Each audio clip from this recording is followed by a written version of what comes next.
بسم اللہ الرحمن الرحیم۔ السلام علیکم۔ یہ کتاب آپ کے لیے کاشان بصیرت کے یوٹیوب چینل کی جانب سے ریکارڈ کی جا رہی ہے۔ کتاب کا نام ہے 101 دلچسپ مکالمے۔ اب ہم کتاب کا پارٹ نمبر 17 پڑھیں گے۔ مکالمہ نمبر 94۔ کیا معاویہ پر لعن کرنا جائز ہے؟ مرحوم آیت اللہ العظمیٰ عبداللہ شیرازی نے فرمایا کہ 20 سنی افراد جو خراسان کے علاقے تربت جام سے حج پر آئے ہوئے تھے، مدینہ منورہ میں ہمارے ساتھ باغ صفا میں رکے ہوئے تھے۔ ہمارے ساتھی بعض اصفہانی حجاج نے مجلس امام حسین علیہ السلام کا انعقاد کرنا چاہا۔ کیونکہ ایام عاشورہ نزدیک تھے، چنانچہ تربت جام والے برادران اہل سنت کے پاس کافی جگہ تھی، لہٰذا ہم نے ان سے بڑی جگہ پر مجلس رکھنے کی گزارش کی، جو انہوں نے قبول کر لی اور ہماری مدد بھی کی۔ اتفاق سے ان کے پاس کچھ مدینے کے سنی علماء ملنے آئے ہوئے تھے، جن سے فضائل علی پر میری گفتگو ہوئی۔ وہ لوگ نہ صرف میری باتیں مان رہے تھے بلکہ خود بھی فضائل علی میں احادیث پیغمبر اکرم کا ذکر کر رہے تھے۔ مثلاً پیغمبر اکرم نے حضرت علی کے بارے میں فرمایا، تمہارا گوشت میرا گوشت ہے، تمہارا خون میرا خون ہے، اور یہ وہ روایت ہے علی کا دوست پیغمبر اکرم کا دوست ہے اور دشمن علی دشمن رسول اکرم ہے، یہاں تک کہ بات لعن معاویہ تک پہنچی۔ وہ لوگ کہنے لگے معاویہ پر لعن کرنا جائز نہیں، ہاں یزید پر لعن کرنا جائز ہے کیونکہ اس نے امام حسین کو شہید کیا۔ میں نے کہا خود آپ کے مذہب کے تحت معاویہ پر لعن کرنا جائز ہونا چاہیے۔ آپ کے ابھی فرمان کے مطابق جو آپ نے حضرت علی کے بارے میں نقل کیا کہ پیغمبر اکرم نے علی کو دعا دیتے ہوئے فرمایا، خداوندہ علی کے دشمن کو دشمن قرار دے، حدیث غدیر کے ذیل میں، اور یہ بات مسلم ہے کہ معاویہ علی کا سخت دشمن تھا، اپنی آخری عمر تک علی سے دشمنی کرتا رہا اور توبہ نہیں کی، جبکہ اس کے لیے بغض علی اور دشمن علی ختم کرنا آسان تھی مگر نہیں کی۔ لہٰذا پیغمبر اکرم نے جو دشمنان علی کے لیے نفرین کی، اس میں معاویہ بھی شامل ہے، لہٰذا اس پر لعن کرنا آسان ہونا چاہیے۔ اقتباس از الاحتجاجات العشرہ، احتجاج نمبر 5۔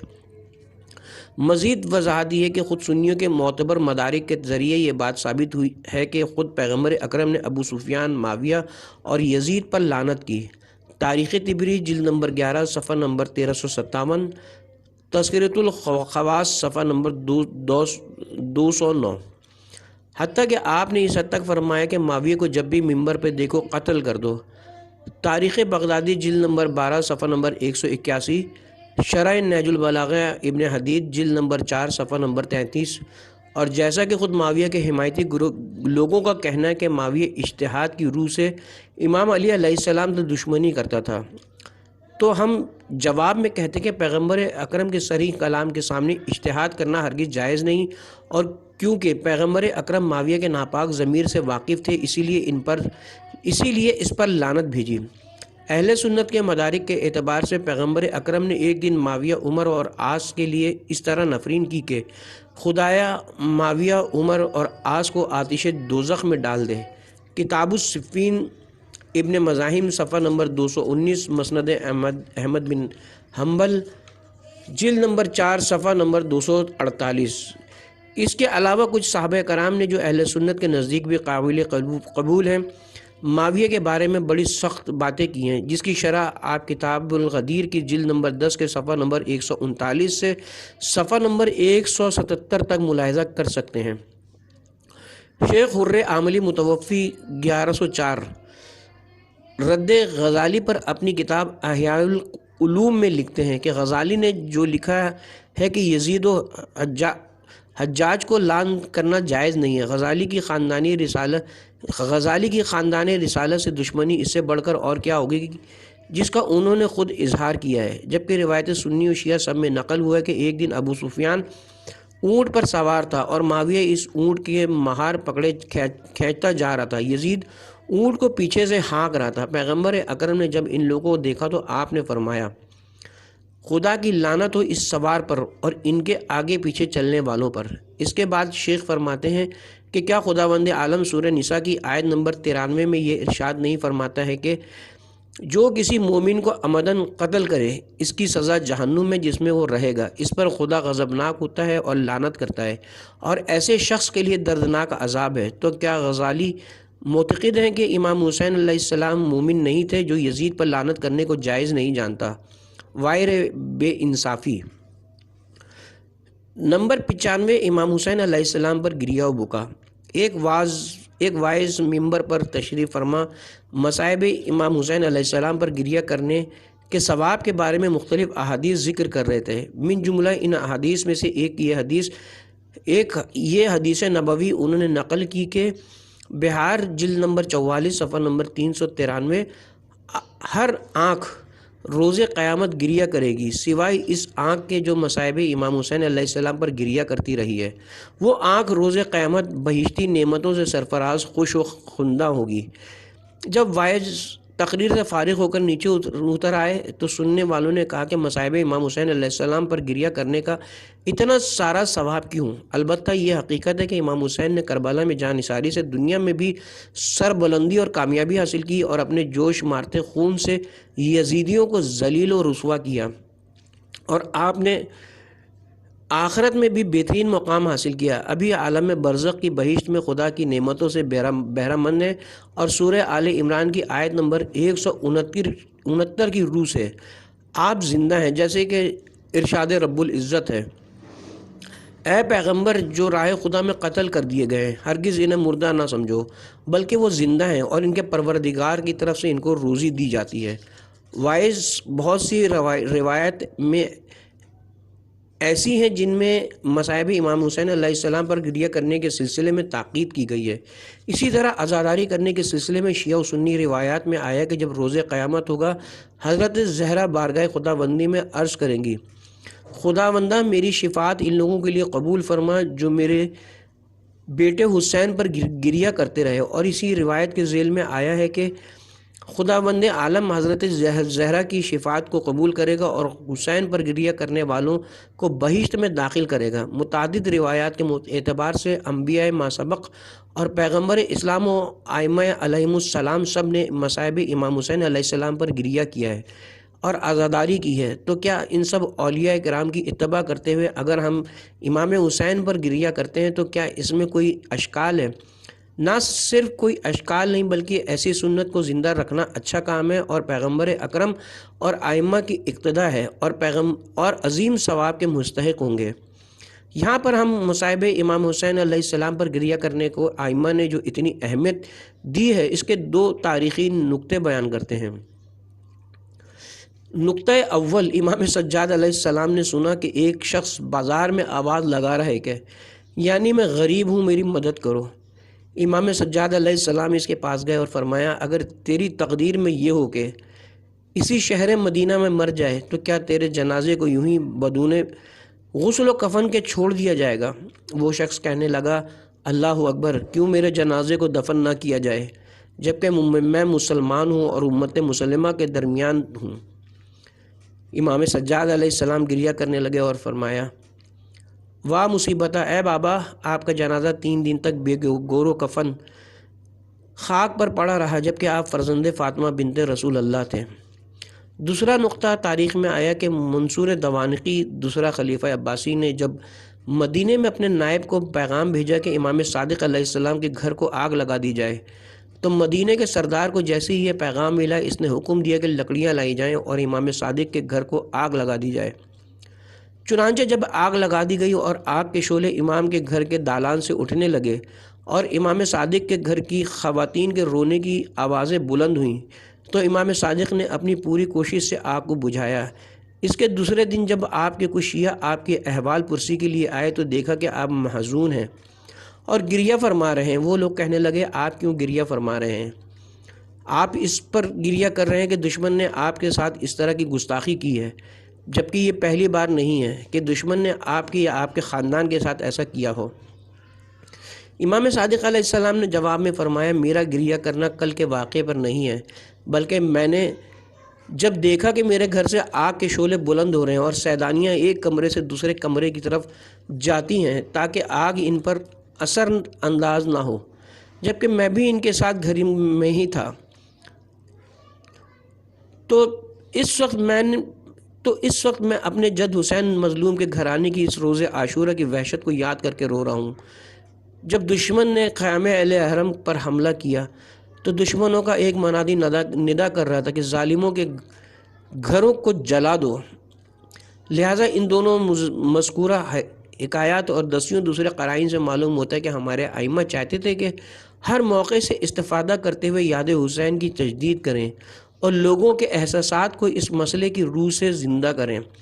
لہٰذا ہم پیغمبر اکرم اور ائمہ کی پیروی کرتے ہوئے مصائب امام حسین علیہ السلام کو ذکر کر کے گریہ کرتے ہیں اور اعتقاد رکھتے ہیں کہ اس کے بدلے ہمیں عظیم ثواب ملے گا، بلکہ مصائب امام حسین علیہ السلام پر گریہ کرنا اور اظہار عقیدت کرنا کے سلسلے میں اتنا مقدس اور قیمتی ہے کہ امام زمانہ امام حسین علیہ السلام پر درود و سلام کے ضمن میں فرماتے ہیں: میرا سلام ہو ان سینوں پر جو سوگے امام حسین علیہ السلام میں چاک چاک کرتے ہیں۔ میرا سلام ہو ان سینوں پر جو سوگے امام حسین علیہ السلام میں چاک چاک ہوتے ہیں۔ سننے والے آپ کی ان روشن بیانات کا شکریہ۔ بے شک ہمیں اولیاء خدا اور ائمہ کی روش کو اپنا شعار زندگی بنانا چاہیے، لیکن ہم یہ کہنا چاہتے ہیں کہ اسلام کے تمام احکام یعنی حکمت و مصلحت اور ہدف رکھتے ہیں، لہٰذا کیا ہی بہتر ہو کہ ہم انہیں معرفت کے ساتھ انجام دیں، صرف اندھی تقلید کے تحت انجام نہ دیں۔ لہٰذا ہمارا سوال یہ کہ مصائب امام حسین علیہ السلام پر گریہ کرنے کا فلسفہ اور ہدف کیا ہے؟ وائز مصائب امام حسین علیہ السلام پر گریہ کرنے کے فلسفے اور فوائد و آثار کے سلسلے میں چند امور قابل ذکر ہیں۔ نمبر 1، تعظیم شعار۔ کسی مومن کا کسی دوسرے مومن کے مرنے پر گریہ کرنا ایک قسم کا اس کا احترام کرنا ہے اور اس بات کی نشاندہی کرنا ہے کہ معاشرے میں اس کی جگہ خالی ہو گئی ہے، اب اس کا وجود نہیں رہا، تاکہ لوگ اس سے استفادہ کر سکیں۔ گریہ کرنا اپنے باطنی احساسات کی نشاندہی ہے کہ مرنے والے مومن کا وجود تمام لوگوں کے لیے مایہ خیر و برکت تھا، اور یہ ایک امر طبعی ہے کہ انسان جتنا ہی بڑا ہو اس کے مرنے پر گریہ کرنا اور زیادہ ہوتا ہے، اور اگر کوئی انسان مر جائے اور کوئی بھی اس پر گریہ نہ کرے تو یہ ایک قسم کی اس کے ساتھ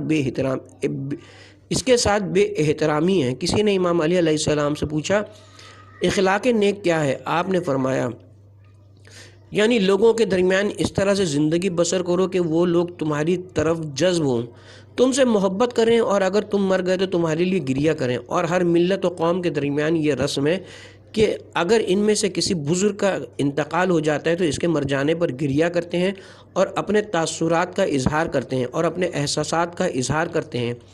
امام حسین علیہ السلام اور ان کے ساتھیوں کی جاسوس شہادت جو دین کی حفاظت کے لیے ہوئی ایک بہت بڑا حادثہ ہے، اور ان پر گریہ کرنا ایک قسم کا احترام اور ان کے اس مقدس ہدف کو زندہ کرنا ہے اور اپنے احساسات باطنی کا اظہار ہے۔ خداوند عالم فرماتا ہے، جو بھی شعائر الہی کی تعظیم و احترام کرتا ہے اس قسم کا کام ان کے دلوں کے تقوی کی نشانی ہے۔ سورہ حج آیت نمبر 32۔ نمبر 2، گریہ عاطفی، یعنی ایک ہی دن میں امام حسین علیہ السلام اور ان کے وفادار ساتھیوں کی شہادت انسان کے دل کو جلا کر رکھ دیتی ہے اور ہر انسان کو ظالموں کے خلاف ابھارتی ہے۔ واقعہ کربلا اس حد تک دلوں میں بیٹھ چکا ہے کہ جو زمانے کے ساتھ ساتھ پرانا نہیں ہو سکتا اور نہ جسے بھلایا جا سکتا ہے۔ بطور مثال، مسیحیوں کے عقیدے کے مطابق حضرت مسیح کے دشمنوں نے ان کو سولی پر لٹکا کر قتل کر ڈالا ہے، لیکن اگر آپ ملاحظہ کریں تو اس وقت پوری دنیا کے مسیحی موضوع صلیب کو یاد رکھے ہوئے ہیں اور غم و اندو کا اظہار کرتے ہیں، حتیٰ کہ اس صلیب کی علامت ہر جگہ قبر تک پر لگاتے ہیں، اپنے لباس اپنی پیشانیوں پر، جبکہ اس حادثے کو ہزاروں سال گزر گئے ہیں، مگر مسیحیوں کے عقیدے کے مطابق حضرت عیسیٰ قتل کیے گئے ہیں، لہٰذا ان کی یاد کو زندہ رکھے ہوئے ہیں، جبکہ واقعہ کربلا اور شہادت امام حسین جو سید الشہداء ہیں عظیم ترین واقعہ ہے۔ لہٰذا عزاداری امام حسین علیہ السلام کو برپا کرنا اور امام حسین علیہ السلام پر گریہ کرنا عواطف باطنی کے زندہ ہونے کا سبب اور امام کے اعلیٰ ترین اہداف تک پہنچنے کا اعلان ہے۔ بقول ایک استاد کے کہ ہمیشہ زبان عقل کی ترجمانی کرتی ہے، مگر عشق کی ترجمانی آنکھیں ہیں۔ جب بھی کسی کے آنکھ سے کسی کے لیے اظہار احساسات کرتے ہوئے آنسو نکل آئیں تو یہ اس کے عشق و محبت کی ترجمانی کرتے ہیں۔ مگر وہ زبان جو اپنے گرد گردش کر کے جملے بناتی ہے وہ عقل حاضر ہے۔ لہٰذا جس طرح منطقی استدلال اس کے ان رہبران مکتب سے ہم بستگی کو بیان کرتے ہیں، اسی طرح ایک قطرہ آنسو بھی اپنے رہبر کے مکتب کے دشمنوں سے جنگ عاطفی کا اعلان کرتا ہے۔ لہٰذا ہمیں ہرگز عواطفی پہلو کو اپنے محبوب کے اعلیٰ اہداف تک پہنچنے اور دشمن کے خاتمے کے لیے فراموش نہیں کرنا چاہیے، جو ایک آنے والے انقلاب کا سرمایہ ہے۔ نمبر 3، گریہ تائید۔ مصائب امام حسین علیہ السلام پر گریہ کرنا ایک قسم کا قیام امام حسین علیہ السلام کی تائید کرنا ہے اور ان کے اہداف عالی کی تصدیق کرنا ہے، اور اپنے گہرے احساسات کو ہر دشمن اور ستمگر کے خلاف ابھارنا ہے، جس کے معنی یہ کہ اے حسین، آپ کے لیے ہمارے قلب و جان میں جگہ ہے۔ جیسا کہ شیعوں کی زبان حال جو زمان و مکان میں 3 پایوں پر استوار ہے۔ نمبر 1، ہمارا قلب اس مبدع پر ایمان رکھتا ہے جس کی خاطر حسین علیہ السلام شہید ہوئے۔ نمبر 2، ہمارے کان حسین کی سیرت و گفتار کو سن رہے ہیں۔ نمبر 3، ہماری آنکھیں آنسو بہا بہا کر حسین کے خونی واقعے کربلا کی تصدیق کرتی ہیں۔ لہٰذا جب گریہ ان 3 بنا پر ہو تو یہ اس بات کی نشاندہی کرتی ہے کہ اس انسان کی فطرت سالم ہے، نہ صرف یہ کہ اس میں کسی قسم کا کوئی حرج نہیں، بلکہ مقاصد امام حسین علیہ السلام کے سلسلے میں بہت سے فوائد کا موجب ہوتا ہے۔ نمبر 4، جو انسان بھی شہادت امام حسین علیہ السلام میں سنتا ہے کہ آپ 3 دن کے بھوکے پیاسے اپنے بیوی بچوں کے سامنے کربلا کے تپتے صحرا میں بے یار و مددگار مارے گئے تو بے اختیار اس کا قلب منقلب ہو جاتا ہے اور یزید و یزیدیوں کی قساوت قلبی کو درک کرتا ہے۔ لہٰذا امام حسین علیہ السلام پر گریہ کرنا دشمن کے خلاف فریاد ہے جو ہر طاغوت زمان کے لیے ہے، اور ایک قسم کا امریہ معروف و نہی از منکر ہے، اور دشمن کو سرکوب کرنے اور خدا کے نیک بندوں کے اہداف نیک کو پھیلانے کے لیے یہ ایک قسم کا نہی عن المنکر ہے، اور استقامت دین کے لیے عہد نامہ عملی ہے، اور ہر ظالم اور ظلم کے خلاف خاتمے کا اعلان عام ہے۔ خلاصہ یہ کہ گریہ بھی کئی قسم کا ہے۔ نمبر 1، خوف سے گریہ کرنا۔ نمبر 2، شوق محبت میں گریہ کرنا۔ نمبر 3، گریہ عاطفی۔ نمبر 4، پیغام پہنچانے والا گریہ وغیرہ وغیرہ۔ اگر گریہ کی یہ تمام اقسام ہوں تو یہ پسندیدہ گریہ ہے۔ یہاں ایک قسم کا گریہ مذموم ہے جو انسان کی شکست کی دلیل ہے، وہ گریہ ذلت ہے جو پست اور گرے ہوئے انسانوں کا گریہ ہے، اور ہرگز اولیاء خدا یا بندگان مومن اس قسم کا گریہ نہیں کرتے۔ لہٰذا مجموعاً گریہ 2 قسم کا ہے، نمبر 1 مثبت، نمبر 2 منفی، اور جو مذموم ہے وہ گریہ منفی ہے جو نقصان دہ ہوتا ہے، جبکہ گریہ مثبت کے فوائد ہوتے ہیں، بلکہ بعض اوقات تو یہ نہی عن المنکر کے درجہ اور ظالموں کے خلاف صف جہاد کا درجہ رکھتا ہے، جو کہ بہترین ذریعہ ہے۔ سننے والے آپ کے ان منطقی اور جامع جواب کے ہم بہت بہت شکر گزار ہیں۔ وائز، اب یہاں پر میں اس بحث کو تکمیل کرتے ہوئے اس بات کا اضافہ کروں گا کہ اسلام کے بعض احکام سیاسی پہلو رکھتے ہیں، لہٰذا فلسفہ عزاداری میں حتیٰ کہ رونے جیسی شکل تک بنانے میں حکمت مسائل سیاسی کو عزاداری و گریہ کے ذیل میں بیان کرنا ہے، جیسا کہ پہلے مناظرہ نمبر 81 میں گزرا کہ امام باقر علیہ السلام کی وصیت کے اعتبار سے عزاداری امام حسین علیہ السلام 10 سال تک سرزمین منی کے موسم حج میں بیان ہوئی۔ ائمہ چاہتے تھے کہ عزاداری کے ضمن میں حق و باطل مشخص ہو جائے اور لوگ غفلت سے نکلیں اور بیدار ہو جائیں، اسی لیے ائمہ ہر موقع سے استفادہ کرتے ہوئے واقعہ کربلا کو زندہ کرتے تھے۔ یہاں تک کہ امام کاظم علیہ السلام فرماتے کہ ہمارے جد امجد حضرت امام سجاد علیہ السلام کی انگوٹھی پر یہ جملہ لکھا ہوا تھا، امام حسین کا قاتل رسوا اور بدبخت ہو گیا۔ لہٰذا امام سجاد کا اپنی انگوٹھی پر اس طرح کا جملہ نقش کرانا اس لیے تھا کہ آپ چاہتے تھے کہ واقع امام حسین علیہ السلام زندہ رہے۔ جب لوگ آپ کے پاس آئیں اور ان کی نظریں اس لکھے ہوئے پر پڑیں تو بنو امیہ کے مظالم یاد آ جائیں اور ان کے خلاف لوگوں کے ذہن بیدار ہوں۔ خلاصہ گفتگو یہ ہے کہ امام حسین علیہ السلام پر گریہ کرنا اور عزاداری کرنا 2 قسم کا ہے۔ نمبر 1 منفی گریہ اور عزاداری، یعنی محض دکھاوا جو مادی اغراض کی خاطر ہو قابل مذمت ہے، اور نمبر 2 مثبت گریہ جس میں عزت و شجاعت و صلابت و بیداری کا پس منظر ہو، اور اس قسم کا گریہ کرنا اور عزاداری کرنا ثمر بخشش ہے۔ نمبر 96 خاتمیت پیغمبر اسلام پر مباحثہ۔ ضروریات دین و امور قطعی میں سے ایک مسئلہ خاتمیت پیغمبر اکرم صلی اللہ علیہ وآلہ وسلم کا ہے کہ آپ کے بعد کوئی دوسرا پیغمبر نہ ہوگا اور آپ کی شریعت روز قیامت تک باقی رہے گی۔ قرآن کی کئی آیات اس مطلب پر دلالت کرتی ہیں، مثلا سورہ احزاب کی آیت نمبر 40، سورہ فرقان کی آیت نمبر 1، سورہ فصلت کی آیت نمبر 41 و 42، سورہ انعام کی آیت نمبر 19، سورہ سبا کی آیت نمبر 28 وغیرہ۔ اور پیغمبر اکرم و ائمہ اطہار سے اس مطلب پر بہت سی روایات ہیں، لیکن اس کے باوجود پیغمبر اکرم کے بعد ہر زمانے کے زرخرید افراد نے پیغمبر بنانے کی کوششیں کیں تاکہ خاتمیت پیغمبر کو مٹا دیں اور قادیانی مذہب کو جامع اسلامی میں رائج کریں۔ اب آپ اس مناظرے پر توجہ کریں جو ایک مسلمان اور ایک بہائی شخص کے درمیان ہوا۔ مسلمان: تم لوگ جو اپنی کتابوں میں اسلام و قرآن کو قبول کرتے ہو اور پھر یہ کہتے ہو کہ مذہب اسلام نسخ ہو گیا ہے اور اس کی جگہ دوسرا آئین آیا ہے، میں آپ سے پوچھتا ہوں کہ قرآن میں بہت سی آیتیں ہیں جو اس بات پر گواہ ہیں کہ اسلام ایک جاویدانی مذہب ہے جو تا قیامت قائم رہنے والا ہے، اور مسئلہ خاتمیت کا ذکر کرنے کے بعد تو قیامت تک ہر نئے پیدا ہونے والے دین کو باطل قرار دے دیا ہے۔ بہائی: مثلاً کون سی آیت قرآنی اس بات کو صراحتاً ذکر کر رہی ہیں کہ پیغمبر اکرم آخری پیغمبر تھے؟ مسلمان: سورہ احزاب کی آیت نمبر 40 میں ہم پڑھتے ہیں کہ محمد تم میں سے کسی مرد کے باپ نہیں ہیں بلکہ خدا کے پیغمبر اور سلسلہ نبوت انبیاء کے آخری نبی ہیں، بے شک خدا ہر چیز کا علم رکھنے والا ہے۔ لہٰذا اس آیت میں خاتم النبیین کا جملہ اس بات کی روشن دلیل ہے پیغمبر اسلام آخری پیغمبر ہیں، کیونکہ جملہ خاتم کو جس طرح بھی پڑھیں اس کے معنی اختتامی کے ہیں۔ لہٰذا یہ آیت صراحتاً پیغمبر اسلام کے آخری پیغمبر ہونے اور ان پر نبوت کے ختم ہونے اور ان کے بعد دوسرے پیغمبر نہ آنے اور دوسرا دین و شریعت نہ آنے پر دلالت کرتی ہے۔ بہائی: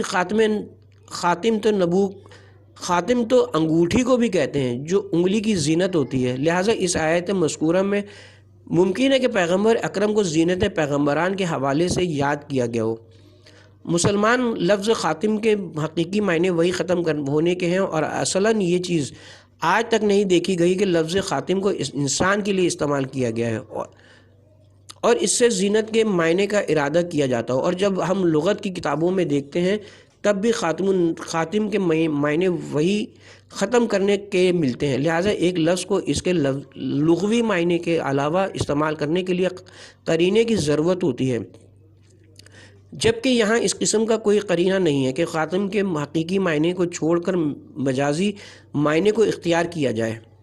لہٰذا اب ذرا صاحبان لغت کے لفظ خاتم کے معنی کے بارے میں نظریات ملاحظہ کریں۔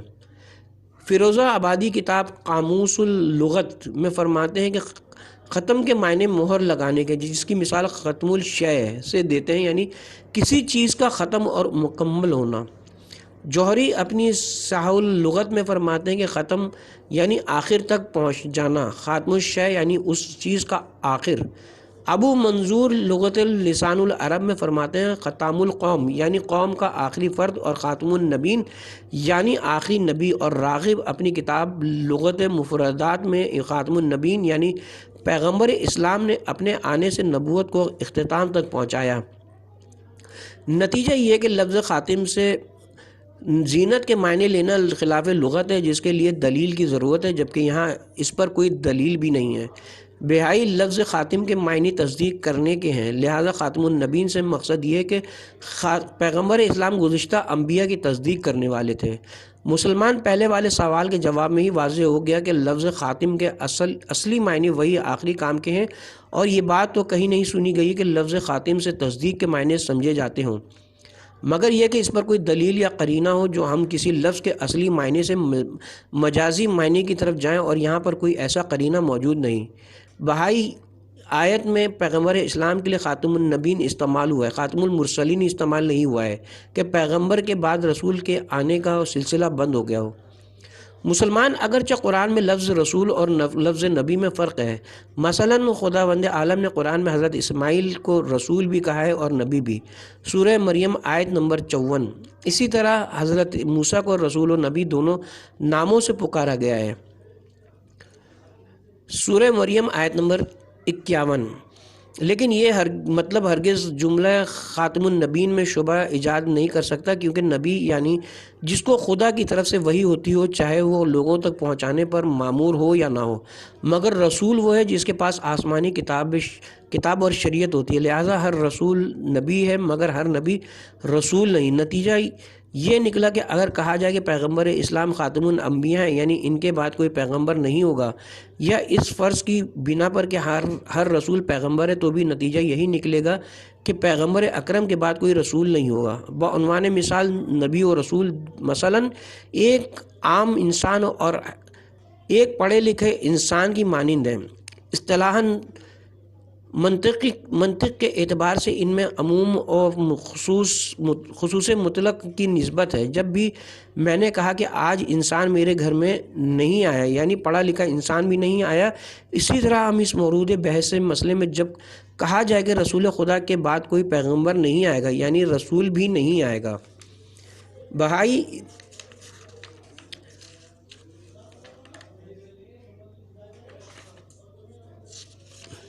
بہائی نبی اور رسول کے درمیان تباین کی نسبت ہے، جہاں نبی ہوگا رسول نہیں ہوگا، جہاں رسول ہوگا وہاں نبی نہیں ہوگا، لہٰذا میرا اشکال اپنی جگہ پر باقی ہے۔ مسلمان رسول و نبی کے درمیان اس طرح کا فرق کرنا آیات و روایت و اقوال بزرگان کے برخلاف ہے اور سراسر مغالطہ ہے، کیونکہ اپنی مورد بحث آیت ہی میں پڑھتے ہیں کہ محمد رسول خدا بھی ہیں اور آخری نبی ہیں۔ اسی طرح حضرت موسیٰ کے بارے میں پڑھتے ہیں کہ سورہ نساء آیت نمبر 171، موسیٰ رسول بھی تھے اور نبی بھی، اور پھر اسی سورہ کی اسی آیت میں حضرت عیسیٰ کو رسول کے نام سے پکارا ہے، اور پھر سورہ مریم کی آیت نمبر 30 میں نبی کے نام سے۔ اگر بقول آپ کی ان دونوں میں تباین ہوتا تو پیغمبر اکرم اور حضرت موسیٰ و عیسیٰ کو ان متضاد صفتوں سے خطاب نہیں ہوتا۔ اس کے علاوہ بہت سی روایات کے ذریعے بھی معلوم ہوتا ہے کہ پیغمبر اسلام کو خاتم النبیین وغیرہ کے ذریعے تعبیر کیا گیا ہے۔ بہائی جملہ خاتم النبیین ممکن ہے اختتام پیغمبری کے لیے استعمال کیا جائے، مگر تمام پیغمبروں کو شامل نہیں کرتا۔ مسلمان آپ کا یہ اعتراض تو پہلے والے اعتراضوں سے زیادہ ہنسا دینے والا ہے، کیونکہ جو ذرا سی بھی ادبیات عرب سے آشنائی رکھتا ہو وہ جانتا ہے کہ جب بھی کسی کلمے پر الف اور لام جمع ہو جائے تو وہ کلمہ عمومیت پر دلالت کرتا ہے، مگر یہ کہ الف اور لام عہد پر کوئی دلیل ہو اور کیونکہ اس پر کوئی دلیل نہیں، لہذا معلوم ہوتا ہے کہ یہاں تمام پیغمبر مراد ہیں۔ نمبر 97، قاتلان امام حسین علیہ السلام کے بارے میں مکالمہ۔ وہابی یہ جو شیعہ امام حسین علیہ السلام کے لیے عزاداری و ماتم کرتے ہیں اور اتنی محبت و احساسات کا اظہار کرتے ہیں، یہ اپنے اجداد کے گزشتہ کیے ہوئے مظالم کا ازالہ کرتے ہیں، کیونکہ ان کے اجداد نے امام حسین علیہ السلام کو شہید کیا اور پھر توبہ کر لی، لہٰذا اب یہ لوگ توابین کے عنوان سے اپنے گزشتہ گناہوں کا جبران کرتے ہیں۔ شیعہ اس طرح کی تہمت اور نسبت تم کس دلیل کی بنا پر دے رہے ہو؟ وہابی جو لوگ کربلا میں امام حسین علیہ السلام سے جنگ کرنے آئے تھے وہ شام، حجاز اور بصرہ کے نہیں تھے، بلکہ سب اہل کوفہ تھے، اور اس وقت کوفہ میں اکثر شیعہ تھے، لہٰذا انہوں نے کربلا آ کر امام حسین علیہ السلام کو شہید کر ڈالا۔ شیعہ اولاً اگر بالفرض محال کو شیعہ ڈر و خوف یا فریب میں آ کر کربلا میں امام حسین علیہ السلام کے خلاف جنگ میں شریک ہو بھی گئے ہوں تو یہ اس بات پر دلیل نہیں کہ مذہب شیعہ اور اس کے تمام پیروکار منحرف ہو گئے ہوں اور یزید کی راہ پر چلے ہوں۔ اگرچہ ممکن ہے کہ کسی قوم و ملت میں کچھ لوگ منحرف ہو جائیں، مگر ان کا یہ عمل اس پورے مذہب پر دلیل نہیں قرار پاتا۔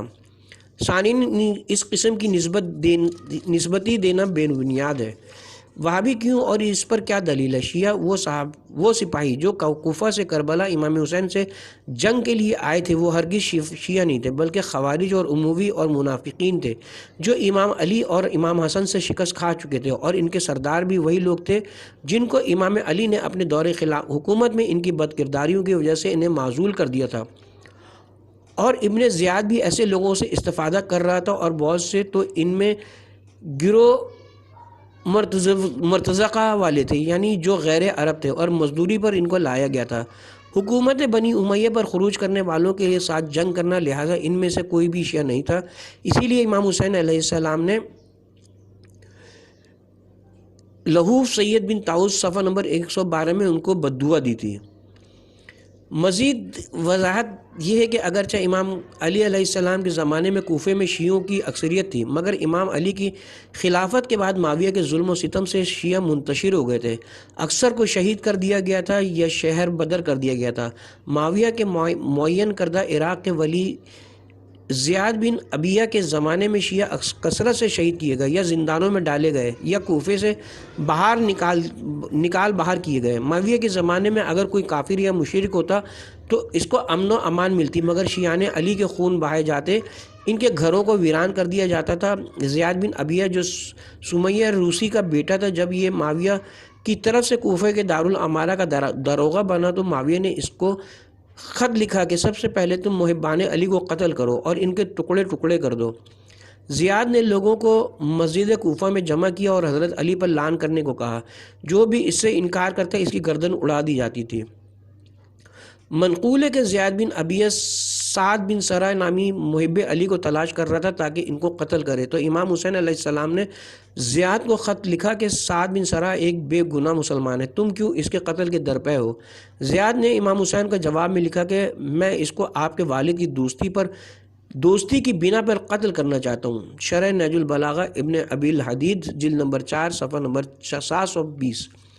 زیاد بن ابیہ کے مظالم میں سے ایک بڑا ظلم یہ تھا کہ اس نے سمرہ بن جندب جیسے ظالم شخص کو کوفہ و بصرہ میں اپنا جانشین بنایا، اور پھر زیاد بن ابیہ کے مرنے کے بعد معاویہ نے بھی سمرہ کو کوفے کے داروغہ کے طور پر باقی رکھا۔ سمرہ نے ایک ہی دفعہ میں 80,000 شیعان علی کا قتل عام کیا۔ تاریخ طبری جلد صفحہ نمبر 132، کامل ابن اسیر جلد نمبر 3 صفحہ نمبر 183۔ ابو سوار ادوی کہتے ہیں کہ سمرہ نے ایک دن صبح میری قوم کے 47 افراد کو جو حافظ قرآن تھے بے رحمانہ طور پر قتل کیا۔ تاریخ طبری جلد نمبر 6 صفحہ نمبر 132، کامل ابن کثیر جلد نمبر 3 صفحہ نمبر 183، جن میں حجر بن عدی اور ان کے ساتھی مالک اشتر، محمد بن ابی بکر اور عمرو بن حمق جیسے بزرگان شامل تھے، جو معاویہ کے زر خرید مزدوروں کے ذریعے درجہ شہادت کو پہنچے۔ معاویہ کی وحشیانہ حکومت اس طرح کی تھی کہ عمرو بن حمق کے سر کے لیے حکم دیا گیا تھا کہ ان کے سر کو اس کی زوجہ کے پاس لے جایا جائے، جو خود اس وقت زندان معاویہ میں تھیں۔ معاویہ کے دور حکومت میں حالات ایسے ہو گئے کہ کوئی اپنے نزدیک ترین رشتہ دار بھی اعتماد نہیں کرتا تھا، اس احتمال کی بنا پر کہ کہیں یہ معاویہ کا جاسوس نہ ہو۔ علامہ امینی تحریر فرماتے ہیں کہ چونکہ زیاد بن ابیہ خود کوفے کا تھا اور امام علی کی خلافت کے وقت سے شیعان علی کو پہچانتا تھا، بلکہ یہ بھی جانتا تھا کہ وہ کہاں اور کتنے ہیں، اسی لیے وہ گوشہ کنار سے بھی محبان علی کو نکال لاتا اور ان کے ہاتھ پیر کاٹ دیتا، ان کی آنکھیں نکال دیتا اور پھر انہیں پھانسی دے دیتا یا قید میں ڈال دیتا، حتیٰ کہ اس نے کوفے میں کسی ایک شیعہ کو بھی باقی نہیں چھوڑا۔ الغدیر جلد نمبر 11 صفحہ نمبر 28۔ خلاصہ گفتگو یہ ہے کہ امام حسین علیہ السلام کی امامت کے دور تک کوئی شیعہ کوفے میں باقی نہیں رہا، سوائے ایک چھوٹے سے گروہ کے جن کی تعداد 4,000 یا 5,000 سے زیادہ نہیں تھی۔ ابن زیاد جب کوفے کا داروغہ بنا تو اس نے سب سے پہلے انہی لوگوں کو پکڑوا کر امام حسین علیہ السلام کے عراق کے لیے نکلنے سے پہلے قید کر دیا تھا۔ اس دور میں پورے کوفے میں صرف اتنے ہی شیعہ تھے جنہوں نے ابن زیاد کے بصرہ سے چلے جانے کے بعد اور مرگ یزید کے بعد قید خانوں کے دروازے توڑے اور اس طرح خود کو قید و بند سے آزاد کرایا اور امام حسین علیہ السلام کے خون کا بدلہ لینے کے لیے عنوان سے قیام کیا۔ اس طرح اس وقت تک امام حسین کی شہادت کو 4 سال گزر چکے تھے اور ابھی قیام مختار شروع نہیں ہوا تھا۔ یہ لوگ سلمان بن سرد خزائی جو خود 93 سال کے تھے، ان کی سربراہی میں شامیوں سے جنگ کرنے گئے، جس کے نتیجے میں خود سلمان اور بہت سے ان کے ساتھی اس جنگ میں شامیوں سے جنگ کرتے ہوئے درجہ شہادت کو پہنچے۔ علامہ ممقانی لکھتے ہیں کہ امام حسین علیہ السلام کے عراق پہنچنے سے پہلے ابن زیاد نے 4,500 شیعوں کو قید میں ڈال دیا تھا، جن میں سلمان بن سرد خزائی جیسے افراد بھی تھے جو تقریباً 4 سال زندان زیاد میں رہے۔ لہٰذا جو معروف ہے یا ابن کثیر سے منقول ہے کہ یہ لوگ اس وقت اپنی جان و مال کے خوف سے امام حسین علیہ السلام کی مدد کو نہیں جا سکے، تاہم امام حسین علیہ السلام کی شہادت کے بعد پشیمان ہوئے اور پھر سلمان کی رہبری میں توابین یعنی توبہ کرنے والا گروہ تشکیل پایا تاکہ گزشتہ کا جبران کیا جائے اور خون حسین کا بدلہ لیا جائے۔ لہٰذا قاتلان امام حسین علیہ السلام میں کوئی شیعہ نہ تھا، بلکہ سب خوارج اور مرتدین اور منافقین اور امام علی کی دور حکومت میں اپنے عہدوں سے معزول لوگ تھے، یا امام حسین علیہ السلام کی حکومت سے فرار ہوئے تھے، یا وہ غیر عرب لوگ تھے جو کرائے کے قاتل تھے۔